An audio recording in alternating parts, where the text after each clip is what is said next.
I just want to have a few announcements before we get started. So there is a recording disclosure. Please note that we are recording this workshop.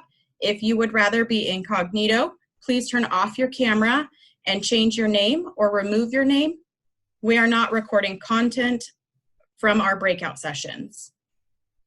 We do have conference comfort agreements, and we ask that our participants please honor those conference comfort agreements found on page 6 of your conference program. And we also have on-call peer support available. If at any time anybody needs any extra support, you can please visit peerpocalypse.com for a list of those on-call peer support specialists, as well as the David Rompery Oregon Warm Line.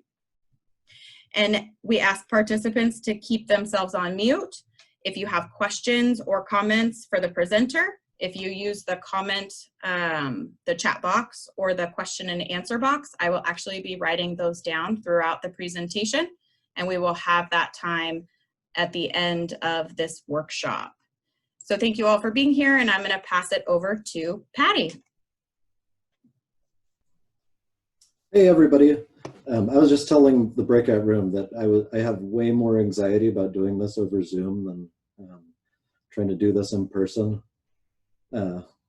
Feels like it's kind of weird to be on camera.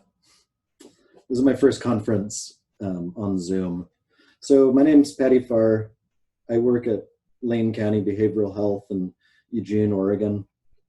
I'm a clinical social worker here. So today I'm going to talk about this group that I created called LCBH Punk. Kind of comes from like my own background and ethos in punk rock, and kind of a challenge to the psychiatric clinic in general, I think. So a little bit of an overview. I'm going to talk a little bit about my own story here in Eugene. I grew up here. We're going to go over a really brief history of punk rock. And then tell the story of LCBH Punk. And preparing for this, we worked with a videographer to create a series of videos, and then also a short documentary that we're going to show. So I think we got a lot to try to fit in.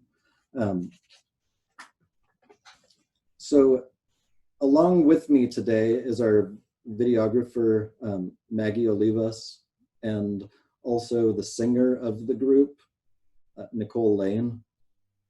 Do you two want to introduce yourselves? Yeah, I can go first. So my name is Margarita, but I go by Maggie. And yeah, I was hired by Lane County as a videographer, and I was asked to help Patty, and got involved in this project, and it was a lot of fun learning about punk. You know, I've never been around a punk band before, so it was really interesting. Yeah. And I'm Nicole. I'm the singer for the band.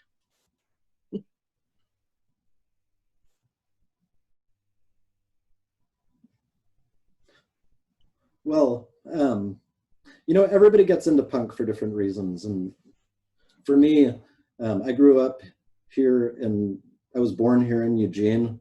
And it's kind of, people think of Eugene as a city, but I grew up on the sort of edge of Eugene, which is like really the semi-rural area. For anybody who knows the area, Bethel-Danabo, it's almost like a little tiny town outside of Eugene. And I was sort of like the weird queer kid in Bethel-Danabo, and there wasn't really a lot of support for kids like me back then. And I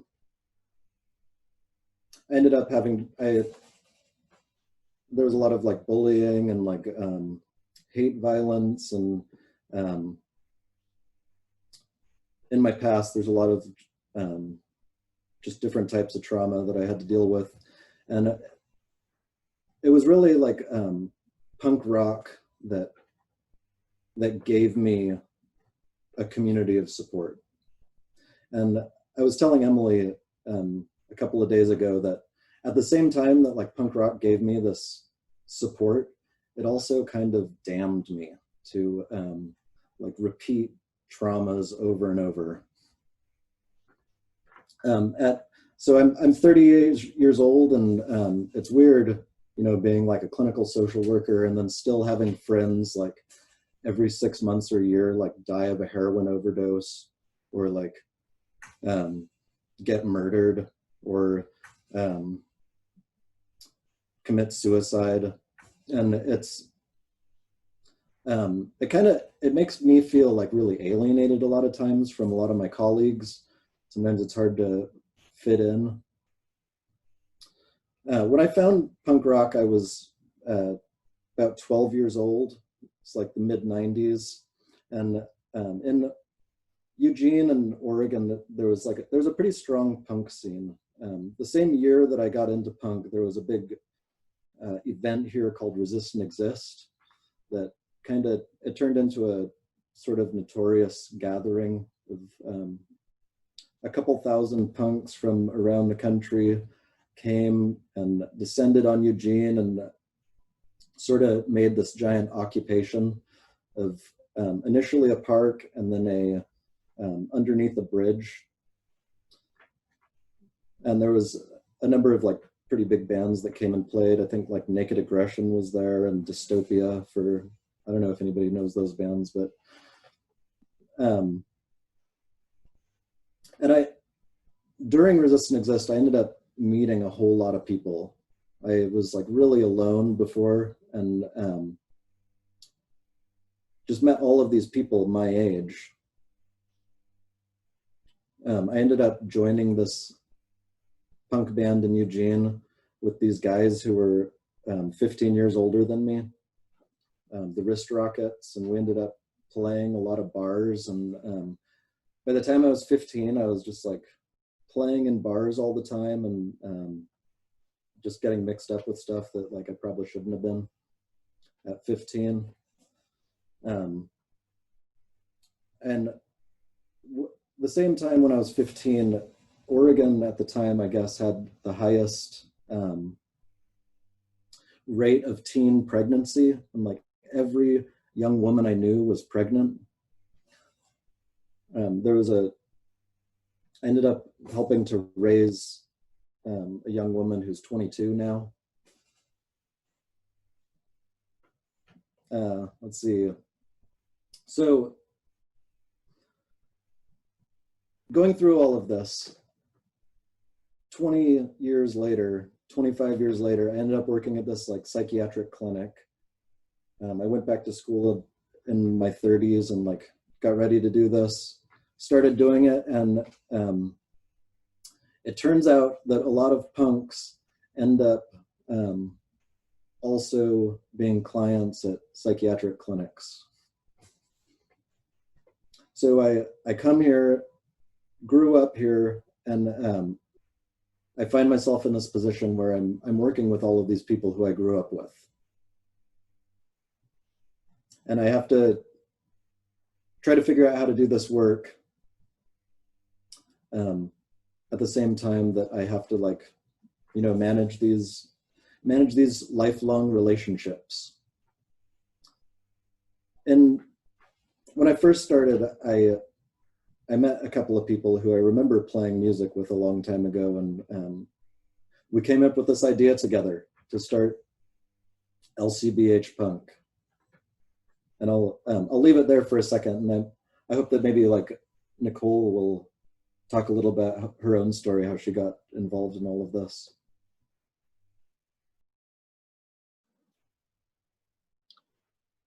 I don't know if anyone can see me. Okay. So I'm Nicole, and just to make a long story short, before I was a client, before I was involved in LCBH Punk, my growing up years depended heavily on music. I've been singing since I was about 4 years old, and my first like inclination that I needed to become a performer was in 3rd grade, and I played the guitar and I sang "Row, row, row your boat gently down the stream, throw your teacher overboard, listen to her scream." And I was a sensation. My teacher didn't think so, but that was like the first time that I really felt like, you know, because I'd performed in church and I'd done some musicals and stuff, but I really enjoyed just performing and being goofy. But I had aspirations to be an opera singer. And, you know, my life went from fairly stable to traumatic, and I bounced all over the place. Growing up in a lot of different places, a lot of different traumatic situations happened to me. And I suppose in my early teens, I discovered, you know, hard rock, heavy metal, punk, and quickly discovered that it was a way for me to achieve some kind of identity that would encase me and protect me from the outside world. You know, it progressed, you know, to addiction and some pretty difficult life choices. I wanted to be that kid that like had the guts to get on the Greyhound bus and go down to LA and get involved in a glam band or something like that. But, you know, instead I really succumbed to like the sexist idea of women's roles in the rock and roll industry. And I suppose I was 18 in 1993, and we were still kind of recovering from the 80s scene, and we were going into grunge. But the overall like consensus was that a woman's place in rock and roll was still like on the stripper pole. And so, you know, that became the story of my entrance into the music world, really. After I got into recovery, you know, I stopped drinking and using when I was 25. And over the years, I just kind of shoved that, you know, dream to the side. And, you know, it's been a long journey to figure out like who I am and how comfortable I am. And after I got hospitalized the first time, that was when that true journey started. Was I had stopped using drugs, but like the trauma just prevented me from really participating in life. And to fast forward to today, when I started therapy with Paddy, he was talking about this punk band group, you know, and my first thing was like, I don't want to be associated with other people with mental illness, because I don't want that stigma. Like I really, really struggled with that for a long time in my recovery. Like I just didn't want anybody to know. And because when people did know, it seemed like they made jokes or they didn't take me very seriously in the 12-step recovery that I was in. But over the last couple of years, I feel like this has not only allowed me to come back into like my own and like, but like I don't fear who I am anymore.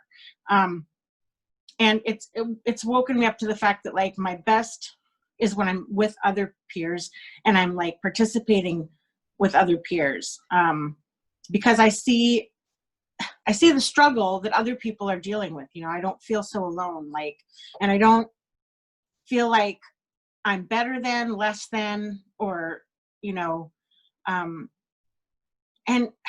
I'm amazed by the guys in our group because they have very different issues, similar issues, but they're still showing up and participating, and we have a great time.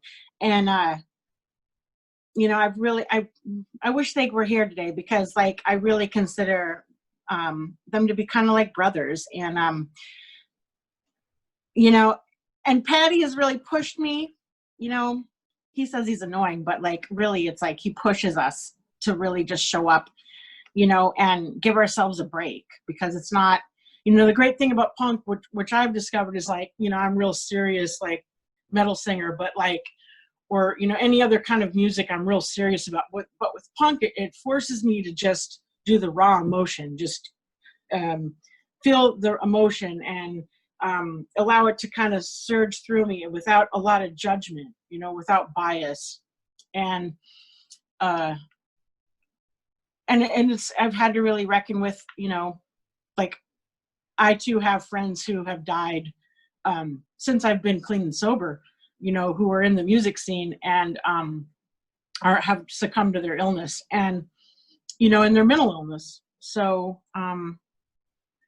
I don't know, I feel like because of this process, I was able to become a peer support specialist. I'm kind of on the fence about doing that as a profession, but I feel like that can never be taken away from me, even if I don't have a, you know, a certificate. I still feel like I can be supportive to the guys in my group, and that helps me. And I really can't wait to get back to that. So that's me.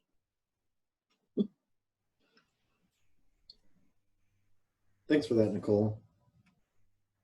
So I came here to LCBH in 2016. I'd moved away to Arizona for about a decade. And sometimes I joke that I'm the only person who ever moved back to Bethel Danabo. If anybody's ever been to Bethel Danabo, you'd know why. But so I live in the exact same neighborhood that I grew up in. And then I came to work in this clinic as a social worker. And I end up meeting back up with all of these people from my past. So this is where I come up with this idea to start this punk band. I'm in the lobby, in the milieu of the clinic, and I'm sitting there with two other guys who I've known for 20 years, who are both clients of the clinic. And we're just like talking about the past and things that we remember. And it just hits me. I'm like, hey, what do you all think? What would you want to start a band? And they were both like outside of here. And I and I was like, no, like in here. Like, what if we just like started a group? And I have a bunch of like equipment that I've been saving up over the years, and I could just like set it up and we could all get together and play. And it took, at first they really didn't want to, but after I brought it up after a few times, they both agreed. And both of them are in the video that's going to be shown. So one person is Dave, another person is Steve.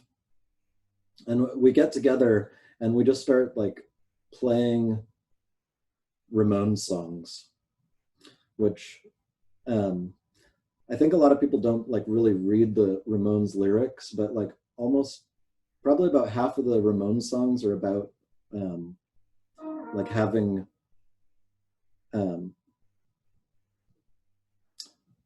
trauma and difficulties with drug use and difficulties with mental health.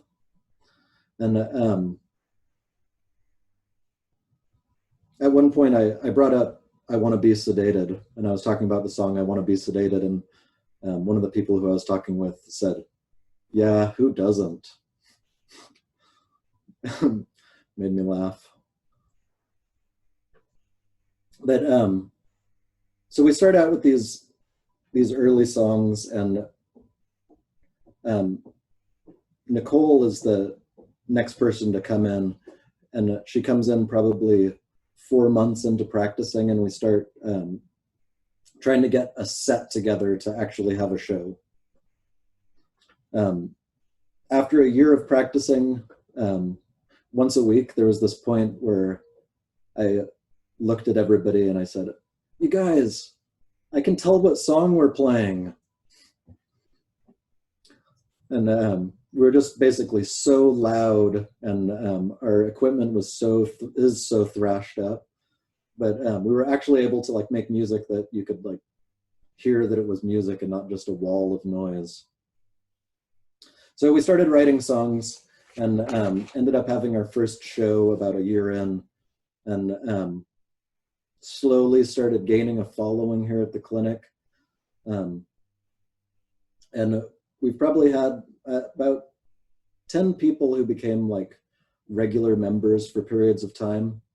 And really, other than, there's about 5 of us who have been like core members through it all. We wrote a lot of our songs just like sitting in a group together and talking about stories. And as we would like share these stories with each other, I would just like write down things that people were saying. Our song Hospitalized was written that way. And then another song that we have that Nicole had written originally and ended up being changed, Road Rage, was written that way, about people who get killed by cars. And then we have a couple of songs that were written by part-time or full-time members of the group.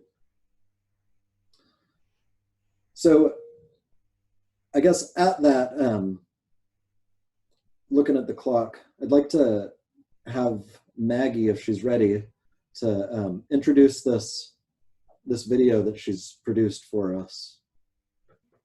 Yeah, so I created this documentary like as I started going and visiting the band, and I basically interviewed most of the members, and they talked about like their experience in the band and how they got there. And then yeah, I want to show you guys some of their songs after like the video plays. So I will share my screen. And none of us have seen this video yet.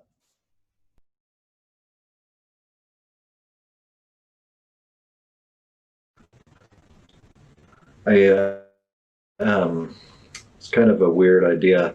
A lot of punk rockers end up having serious and persistent mental illnesses.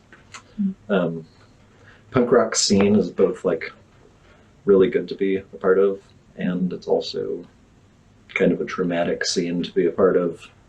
When did you decide to like start the band? Like how long ago?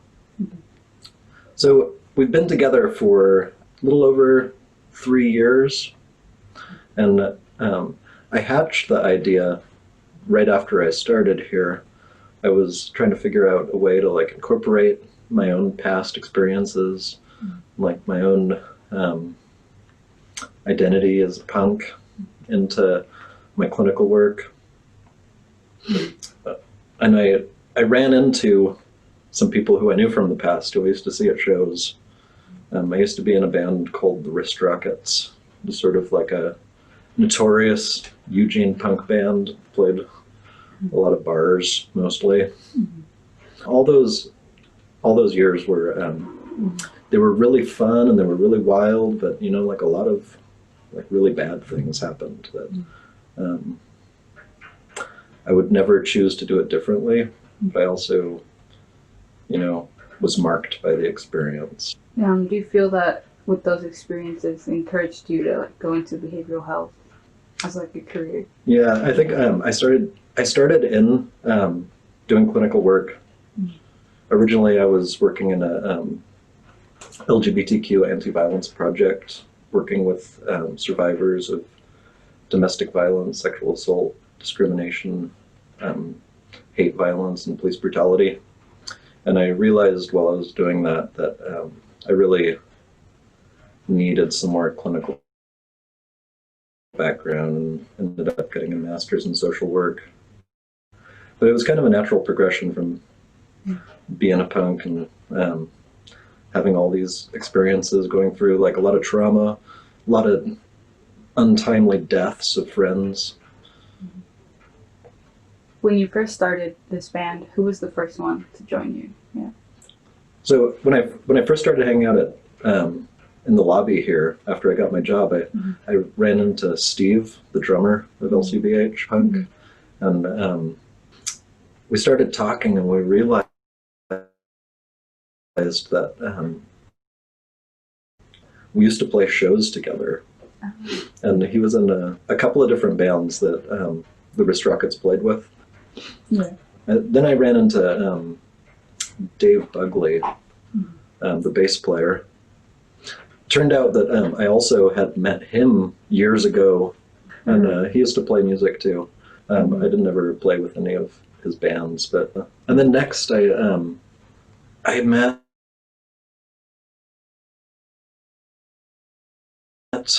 Nicole Ballet O'Keefe, the singer, and she has spent a lot of time in, like, the punk scene here in town, and it turned out that we had mutual acquaintances, and we were living kind of like parallel to each other without ever meeting each other years ago. With that sort of core, it was us four for a long time, and just us four every single Friday we practice, and over time we started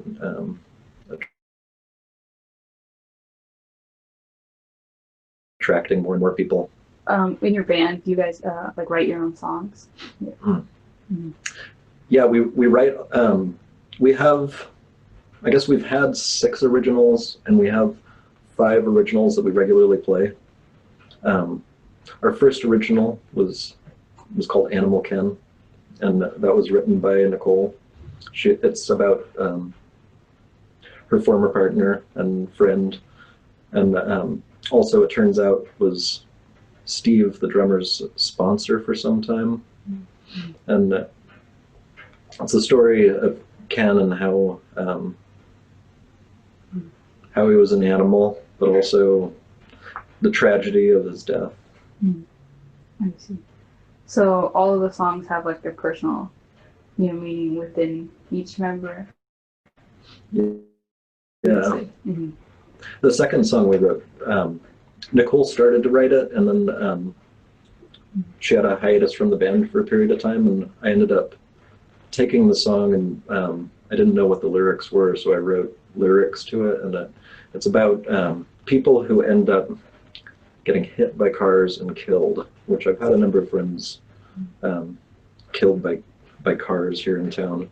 One person sort of famous in Eugene, Dave Miner, he has a theater named after him. He used to be like the manager of the Lucky Noodle, I think, or something. But he was a punk who grew up in Eugene. Was murdered, killed by a car.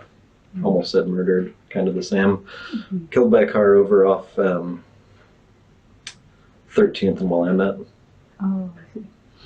Riding his bike. There's a white bicycle up over there, and that was actually his bicycle, painted white and locked there. Another really close friend that I spent a lot of time with, named McLean, was crossing a street one day.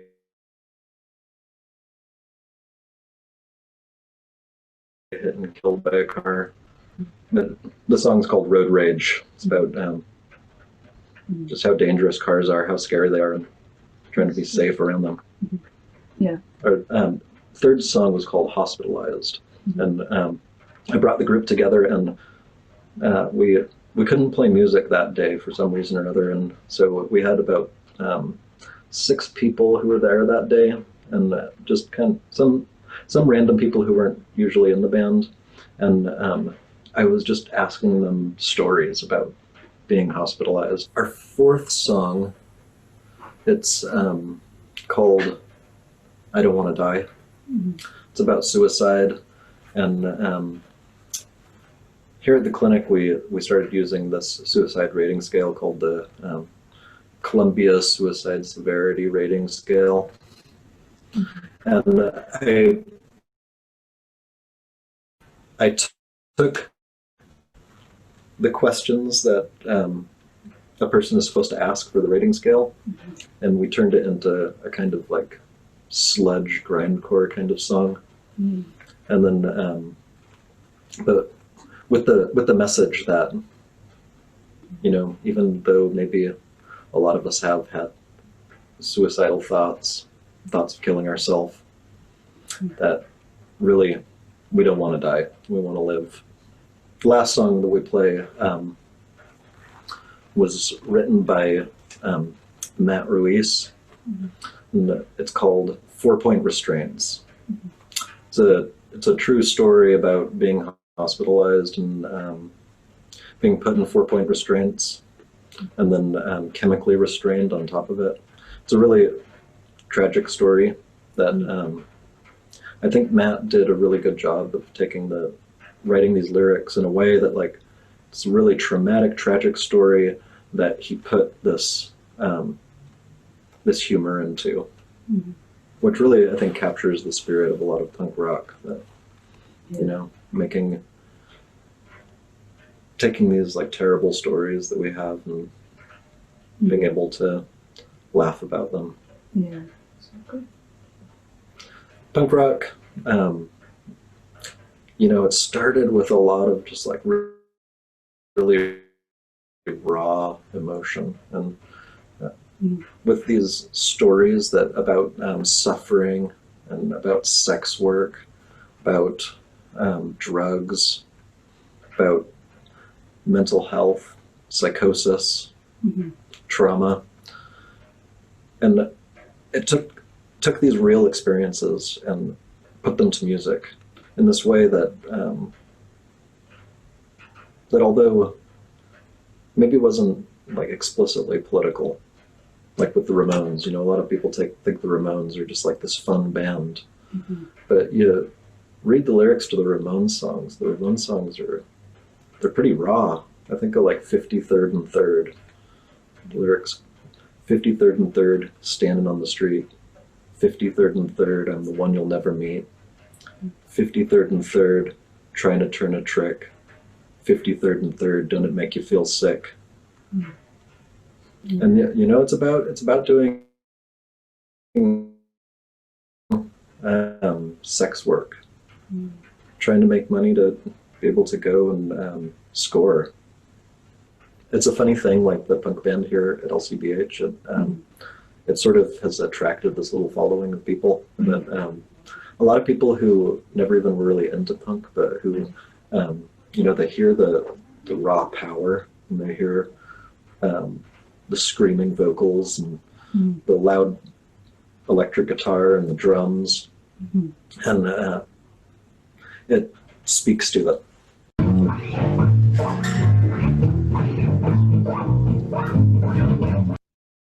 Who are you? Who am I? I'm Steve Zorn. Steve Zorn. And where are you from? I was born in Buffalo, New York. Yeah, my family's from New York. Yeah. And how did you come to Eugene? My family drove out here when I was 2.5 years old. And my mother was pregnant with my sister. And she had my sister when we came to Eugene and stuff. So I've lived in Eugene since I was 2.5 years old. And when did you find out you wanted to do music or play an instrument? I was patting my legs and stuff. And my dad, I had a bunk bed, and I came in my room and I saw a drum kit there. And my dad got it from this guy. It was sitting in his basement collecting dust. So he got me the drum kit, and it all started from there. I owe it all to my dad. How did you meet your fellow band members? I met Paddy. We used to play shows together. He was in a couple bands, and I was in some bands, and we used to play shows together. But one vivid memory I have of him is at a Dee Dee Ramone show, which is the closest I ever saw to the Ramones and stuff. And it was Paddy's birthday, and I remember I was in the pit and he was in the pit, and he was really happy. And how did you start taking part in the band? Like, how did you find out about this? Oh, this band? Yeah. Paddy told me. Paddy. Yeah. Paddy was looking for a drummer, and I wasn't sure at first, but I was like, I'll just do it. I'll just do it, yeah. What are your biggest influences, like, to do music or in life in general? Poison Idea is one of my biggest influences. There's a lot of bands I could name, many bands I could name, but Poison Idea is one of the biggest, yeah. So can you tell us about like how you got into punk? Like, what about like the first punk show you ever saw? Well, the first punk show I ever saw was X. I barely saw it. I handed out flyers for him with a friend of mine. I was there actually doing my math homework, and I saw a flyer for DOA, Dead on Arrival, who are from Canada, and that was my first kind of glimpse of punk. Yeah. But when I was a kid, when I was like in 4th grade and stuff, I wanted to be punk. I knew right then that I wanted to be into punk and stuff. So I caught on early on and stuff. Yeah. What bands have you been in? Let's see. My first real good band was the Priority Demons. I've been in a lot of different bands. Insidious Menace. I played with Insidious Menace. Dust Bunny Monster. I played with Dust Bunny Monster. Dementia Praycocks. Pulp. The Poop Men, the Defecators. I could go on and on. But that's to name a few. Yeah. Yeah, that's to name a few. Yeah. Is there anything else you'd like to say to someone watching this interview? I wanted to bring up my Uncle John. He's a famous musician from New York City and stuff, and he's a musical genius. He grew up writing operas and stuff, and I've played with him a couple times. It's been intense, but yeah, his name is John Zorn. So my favorite songs that we play, Road Rage. I like Road Rage. I like Born to Lose. I like Kick Out the Jam, Search and Destroy, Cop and Attitude, Hospitalized. What's Hospitalized about? You were one of you helped write Hospitalized. Yeah, I've been hospitalized. Yeah. My first hospitalization was when I got back from San Francisco. I was living in San Francisco, and I started hearing voices, and I left with the clothes on my back. My friend bought me a bus ticket, came back here, and my mom put me in the hospital and stuff. Yeah. It was a drag. It was a drag being in the hospital. All I wanted to do was get out. But I've been hospitalized like up to 5 times. A couple times I think I went back there on my own decision. I wanted to go back. Maybe because I was going through it too much or something. I don't know. Yeah. I quit drinking 16 months ago. And I haven't smoked pot for like probably over 2 years. Yeah. Well, I just want to say I like this band. I like my other band, Draconfly. And I plan to stick with them as long as it happens. As long as it happens. I'm into it. Who are you? So I'm Nicole, and I'm a vocalist. I've been a vocalist my whole life. So I'm in my mid-40s now. I've been singing since I was really small. So. And where are you from? Well, I'm from all over the place. I was just saying to somebody earlier that I've been in Oregon for 25 years, but my formative years were in Minnesota. So. How did you end up in Eugene? Well, I ended up in Eugene when I was 15. My mom moved here, and I followed her out here. When did you find out you wanted to do music or play an instrument? It was the only thing I ever knew I wanted to do from the time I was really small. Like I was singing in church, singing at school. When I was in 3rd grade, I learned how to play the acoustic guitar, and I had done some like church performances and solos in elementary school, but when I learned the guitar, I did a solo singing Row, Row, Row Your Boat. And I guess my first rock and roll, it was my first rock performance because I added the line, throw your teacher overboard, listen to her scream. And like, so, it was like, row, row, row your boat, and all the kids in the entire like auditorium were like totally laughing. My teacher was really irritated. And I think she was glad that after 2 years in 2nd grade that she was going to have to teach me the next year. So That's good. So who would you say like are your biggest influences? Like when you're younger, like is there the artists that inspired you? or something? That's a tough one because when I was 5 years old, my uncle gave me a stack of albums. And so I would say that there's a broad spectrum of musical influences, but the ones that I always go back to, as far as like my own personal like inspiration as far as vocals would definitely be Ronnie James Dio, and probably Geddy Lee, and Axl Rose. But also there's been quite a few country artists that have been pretty influential over me, and Loretta Lynn in particular. So How did you meet your like fellow band members? So this thing took me a while to be talked into. My therapist was like, you know, I'm doing this group on Fridays, and we'd really like you to show up there. And I should have just like thought that would be something that you'd think I would just jump into it, but I think that I had trepidation about it being punk because I had a preconceived notion about what that should look like. And I don't know, sometimes it's kind of a role and sometimes it's like, it feels natural. And so when I started coming regularly to the Friday group, initially it was like, it was really, really good for me to show up. And it's really been a pleasant like surprise, I guess, like how far it's like helped me progress in other areas of my life. So I've been in a couple of bands quite a while ago, previous to this, and this just feels like I don't know, like if I don't show up, it matters. And you mentioned that you helped write one of the songs. Yeah, I wrote the lyrics for the song. So next I'll show part of the performances. Yeah. 1 second.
are you driving?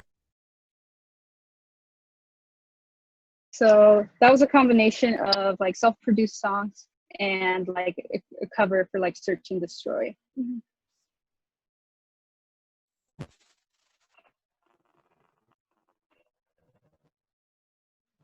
think I can pass it back to Paddy. Mm-hmm.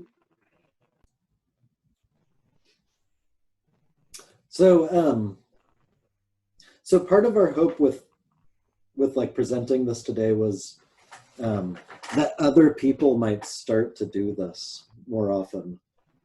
I think, you know, like, as I was saying when we started, that punk rock is both, on the one hand, it's like, for me, it saved me from a bunch of shit, but also like kind of at the same time damned me, put me in the way of a whole lot of other trauma. And I'd really like to be able to, I would really like that other people would be able to take this and start doing something similar in different places. I think that it's both a challenge to psychiatry at the same time that it's a challenge to punk rock. So I guess with that, I'd like to break out for a little bit into our groups just to like discuss and like, I don't know, maybe see what people are thinking about all of this, like with their own experience and with their own maybe ideas that are floating around. And maybe we can come back and in about 10 minutes and somebody from each of the groups can like report back.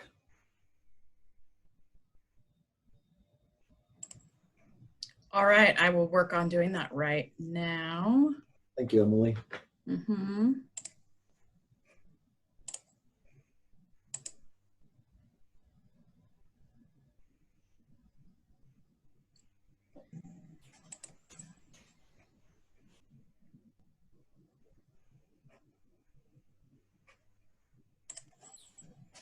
And you said 10 minutes? Yeah, sure. I think we have like 25 minutes left, so. All right. I am. Hey, Mark Freeman. I'm moving them now.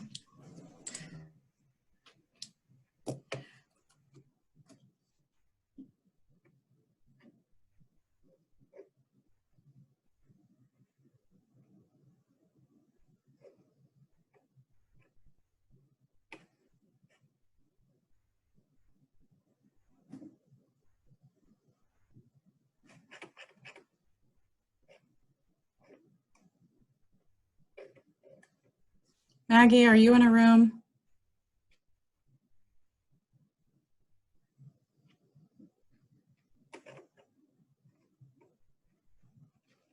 Kim, did you get put into a breakout room? No. Okay. I am. Oh, if you click on the breakout rooms at the bottom of your screen, it should say join room. Okay. Thank you. You're welcome.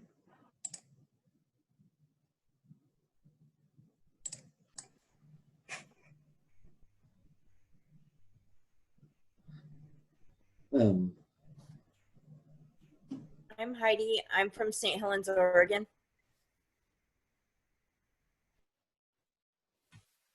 Hello, I'm Mark Freeman. I'm from McMinnville, Yamhill County, Oregon.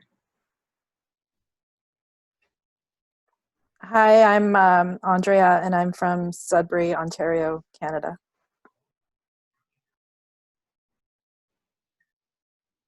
Hello, my name is Trevor Farrah. I'm here in Burns, Oregon.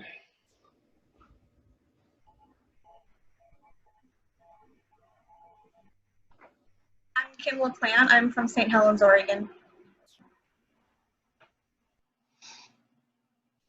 I'm Jim, and I am in Perkins, Oklahoma.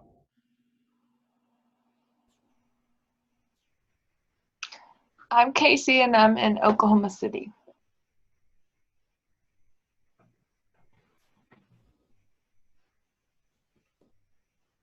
I'm Martha Duncan Perez, and I'm from Hillsboro, Oregon. That's Washington County, Oregon. Hi, Mark. Love you. Good to be here, everyone.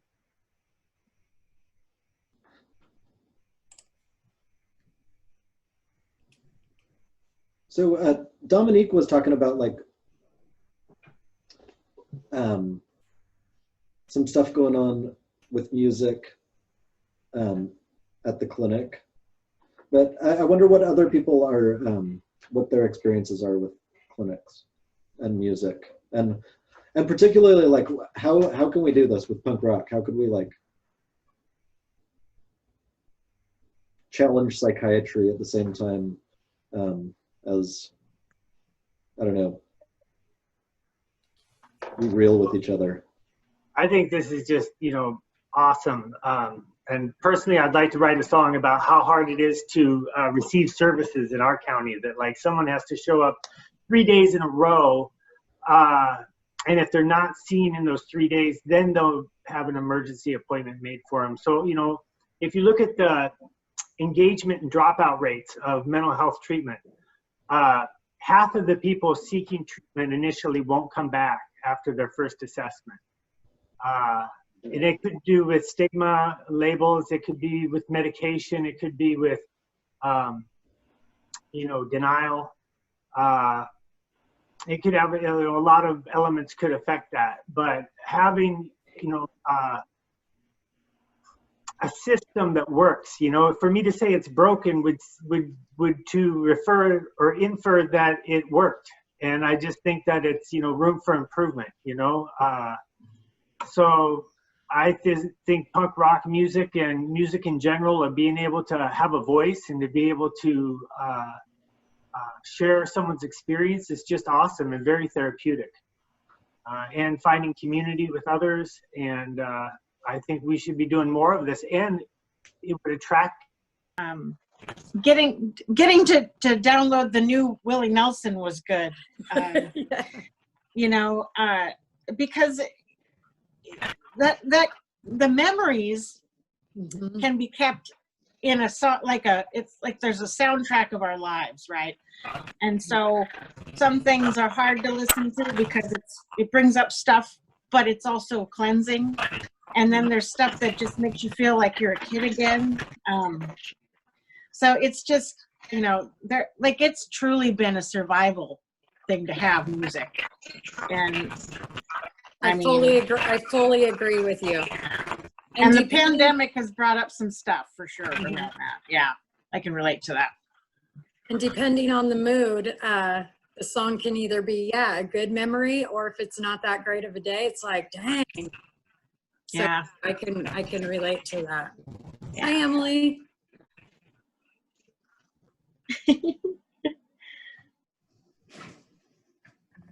What are your thoughts, Emily? Music is awesome. I love it. I was just coming to check out to see how this room was doing as far as people's thoughts around, starting groups in your areas, or, what would that look like? Actually, the nonprofit I used to work at here in town, there's actually a guy that comes down from Portland named Jeremy, and he does a group called Rock to Recovery, and you get together and you write lyrics, and everybody grabs an instrument, and then you just make a song, and he records it and posts it online, and he does it once a week, and he does it all over the place. It's just really neat system. Because, there's chemicals that are released in the brain, right, when we play or listen to music, right? It's therapeutic. It's evidence-based. So why not do it? And I like how Nicole said, you can use any kind of music to do that. You can get, it doesn't just have to be punk rock. Raina can do a country band with her friends. Yeah. I don't know why Emily's laughing. Stop laughing. I was also thinking that it amazes me how much individuals can recover with using any kind of music as a tool for their recovery, anywhere from opera to country to punk to rap. Any of them, and just how much it, you know, influences folks' recovery on so many levels, not just, you know, a substance use base, but a mental health base. And, you know, all of those things is amazing to me. I actually have a brother who's dual diagnosed, who's also uses his, he's a Christian rapper, and he uses that as his, well, it's his, like his recovery conduit. And it's really cool how he's been able to stay focused on his daily life as long as he has that. We don't often talk about in mental health, like the necessity of some kind of like a spiritual connection, even if, you know, you're not religious, but how that affects your internal health, having that spiritual connection of some kind. And for him, that's been really instrumental. Yeah. So I think that, you know, when we're allowing ourselves to feel an emotion, it really connects us. And so. Yeah, it's solid. Music is like an emotion. Oh no. Oh, I'm still here. Sorry, I clicked the wrong button. Everybody disappeared. I thought I left together. I don't want to talk about it. Music is like an emotional tether, you know? It's sometimes just hit like Pandora or whatever, and it can be any, like, just random genres of music. Sometimes like the kids are like, Dad, what are you doing? I don't know what I want to listen to, but I know what I don't want to listen to, you know? So I have to say, I bought my daughter some iPods, and I've noticed lately that when we're in the Jeep or when we're driving, she has her iPods in, so she doesn't have to listen to my music and she doesn't have to listen to me, right? So a couple weeks ago, she plays volleyball and they play, oh, we're gonna end, but so I downloaded some music that the kids had on their phones on my phone, hoping she would listen to music with. Well, it was nice meeting with you guys. Getting to know you guys. Yeah, you too. Mm-hmm.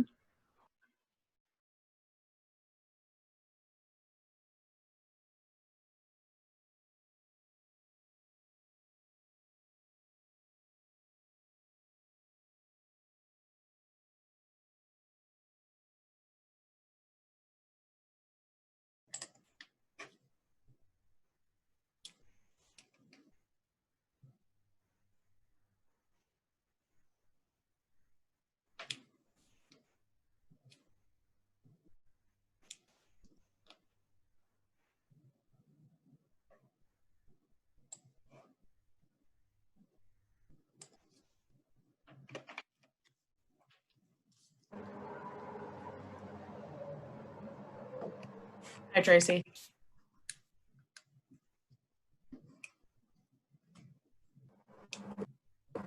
Hi. All right, everybody else is coming back now.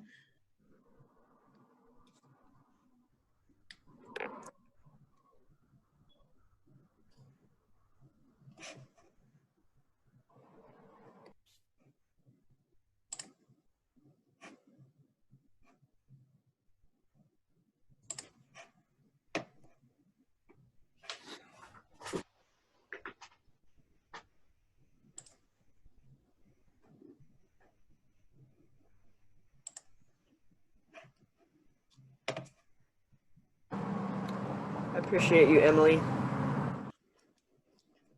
Thank you, Tracy. I second that motion. Third. All right, I think everyone's back now. If everyone could, I'm trying to do the tech support with muting and unmuting, but go ahead, Patty. Okay, well, so I guess we have like a little under 15 minutes left, and I thought maybe we could have a question and answer period at the end. I don't know if you've been collecting those or not. Yes, if anybody has any questions, please feel free to use the chat box. I will be writing them down. So I guess as we do that,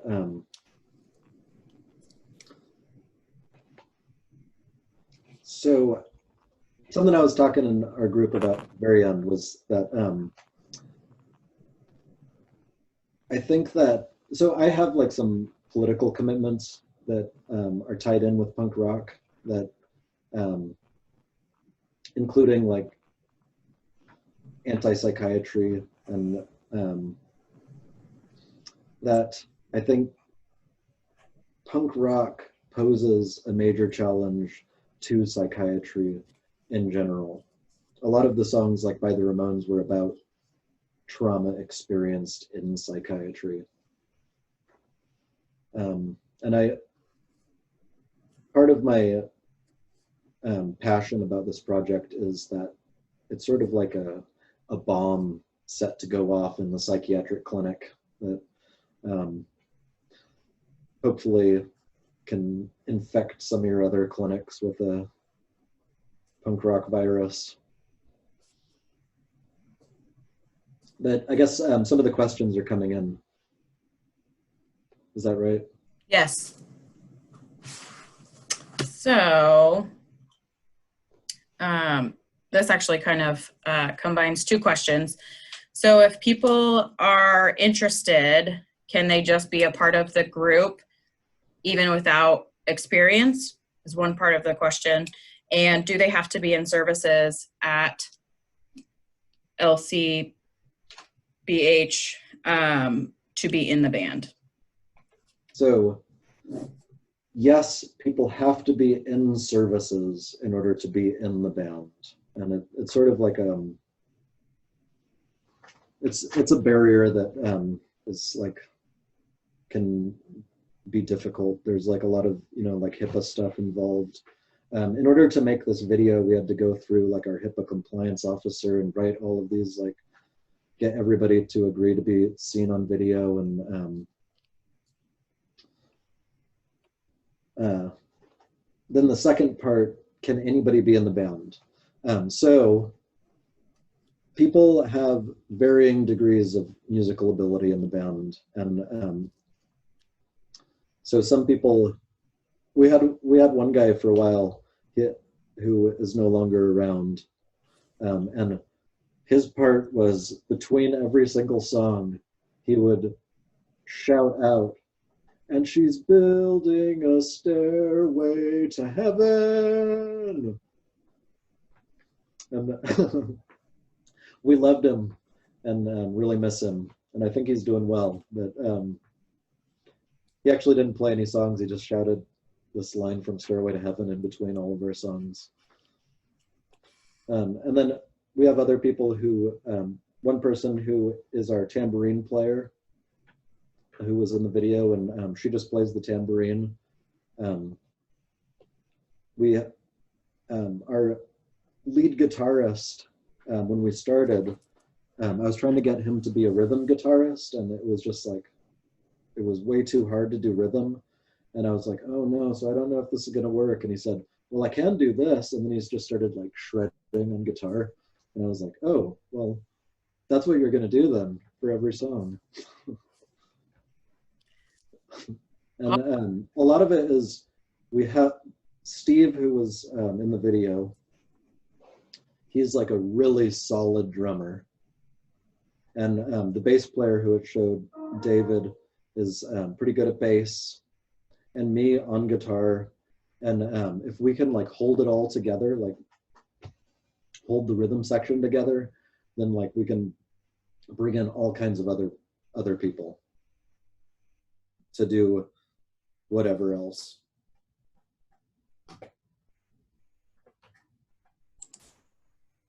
Thank you. This came up a lot, was band name, and is the band on YouTube? So we've just been called LCBH Punk. And sometimes people call us LCMH Punk. I don't necessarily have a preference. It's just like, there's a weird political thing going on where people like to talk about behavioral health now instead of mental health. It kind of annoys me. But I guess that's the name. And then wait, what's the other part of the question, Emily? Are you on YouTube, or is the band on YouTube? And maybe Maggie can answer that. Yeah, so the videos I showed, there are only 3 of their songs, and I have put them on YouTube. I can give the links in the group chat. Thank you. It will appear. Yeah.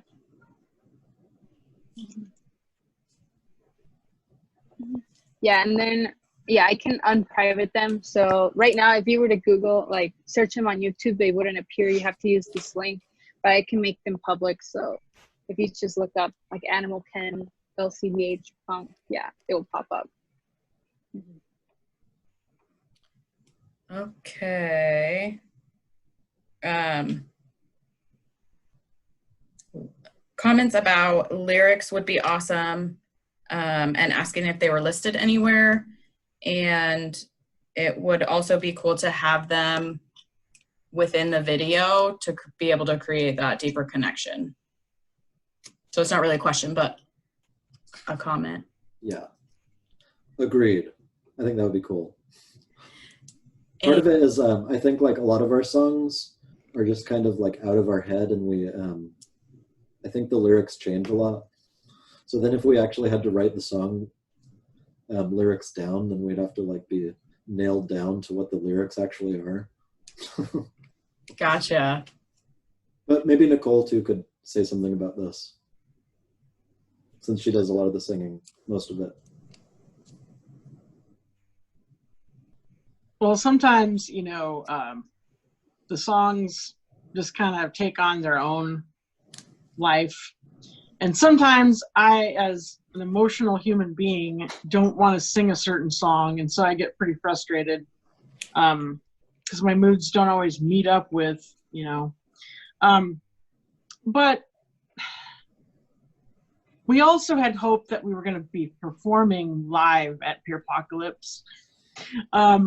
So thankfully, Maggie was able to help us with this and put something together. And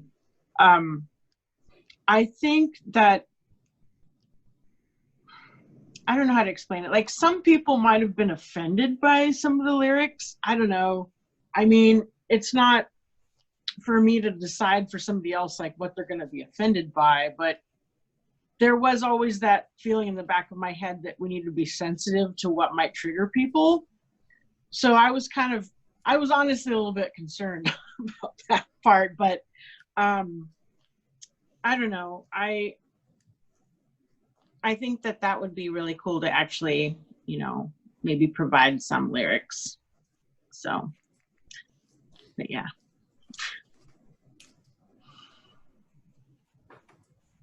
A couple more questions. Like with rock, hard, soft, are there different degrees of punk throughout its evolution? Oh yeah, yeah. So I didn't really talk about the history of punk. So like, punk kind of like came out of like this, in the 60s, there's sort of like these garage bands that started playing, and they started pushing each other to go faster and faster and harder and harder. Bands like Iggy Pop and the Stooges, The Who, Death, MC5, into the 70s with like New York Dolls, and also even like Velvet Underground. And it kind of turned into like harder and harder music with the first wave of punk in England and New York, with like Sex Pistols and The Damned, Susie and the Banshees, and X-Ray Specs, for instance, in England. And then in like New York with like Johnny Thunders and the Ramones, and even some of the early Blondie stuff. And as it moved west through the United States, I think it got harder and harder with, I don't know if anybody's seen that movie, Decline of Western Civilization. It's a great introduction to the LA punk scene of the early 80s. And the bands, one of my favorite bands, The Germs, also the Circle Jerks, and Black Flag, X, and Fear all have parts in that. Also, around the same time in England, there's like a group of like peace punk with Crass Records that when I was a teenager, Crass Records were really like influential for me with like Crass and Conflict and the Poison Girls, Honeybane, also the Subhumans and early Chumbawamba stuff. And then punk like started getting more and more hardcore with Steve's favorite band, the drummer is Poison Idea. And Portland had like this pretty awesome scene in like the 90s of crust, which is, I don't know if you've seen the Patches punks. We're all black and they have patches all over their clothes. They listen to crust. But then there's also like some of the stuff like Napalm Death is like within the range of punk. And then there's like there's more pop punk kind of stuff. Somebody just mentioned like the Misfits. They kind of like go in between like pop and like early punk. Ramones are kind of the same way. A lot of people might consider them pop punk. And then there's this whole Oi group of punk, and then ska punk. I don't know. There's like just so many different kinds of punk that there's everything from like super screamy fast, super screamy slow, super melodic. It's like we're kind of in between a lot of different things. Nicole, did you want to say something? Oh, go ahead. I see a hand raised. Sorry. So I have the hand raised. So there's a whole bunch of stuff too in there that I have to interject. And that is that, you know, punk started way before all that. But I think what's really cool is that the idea of punk versus like the fashion of punk is completely different. Those are two different things, you know, like you don't have to have a mohawk to like be a punk. And, you know, and there's some evolution, like there's even some stuff that's really soulful to me, a lot like Bruce Springsteen is. Like there's the Bouncing Souls out of New Jersey. Mm-hmm. And, you know, and then there's, you know, on the other spectrum, there's No Effects, you know, and somehow you can reconcile it all, you know, and Flogging Molly, I mean, they're like, it's this beautiful combination of like folk, you know, Irish and Scottish, you know, music with like this punk infusion. And there's something for everyone, you know. So I think that, you know, I'm a hardcore metal fan, you know, I'm a thrash rock fan, you know, like everything from Dirty Rotten Imbeciles to, you know, Napalm Death. And yet, you know, I still find myself, you know, gravitating back towards recognizing the similarities rather than the differences. And it's a good way to express frustration, sadness, happiness. There's a whole, you know, it's not just anger, and it's not about white power, racism, skinheads. Like, yes, that's a subdivision of the punk scene. There's no getting around that, but I would argue that there's that in every single genre of music. And so there can be some misconceptions, you know? Yeah, there's some misconceptions though too about it. But there also, like, we were chasing them out of the shows in the 90s. Yeah. All right, I have one more question that popped up, and then we are over time.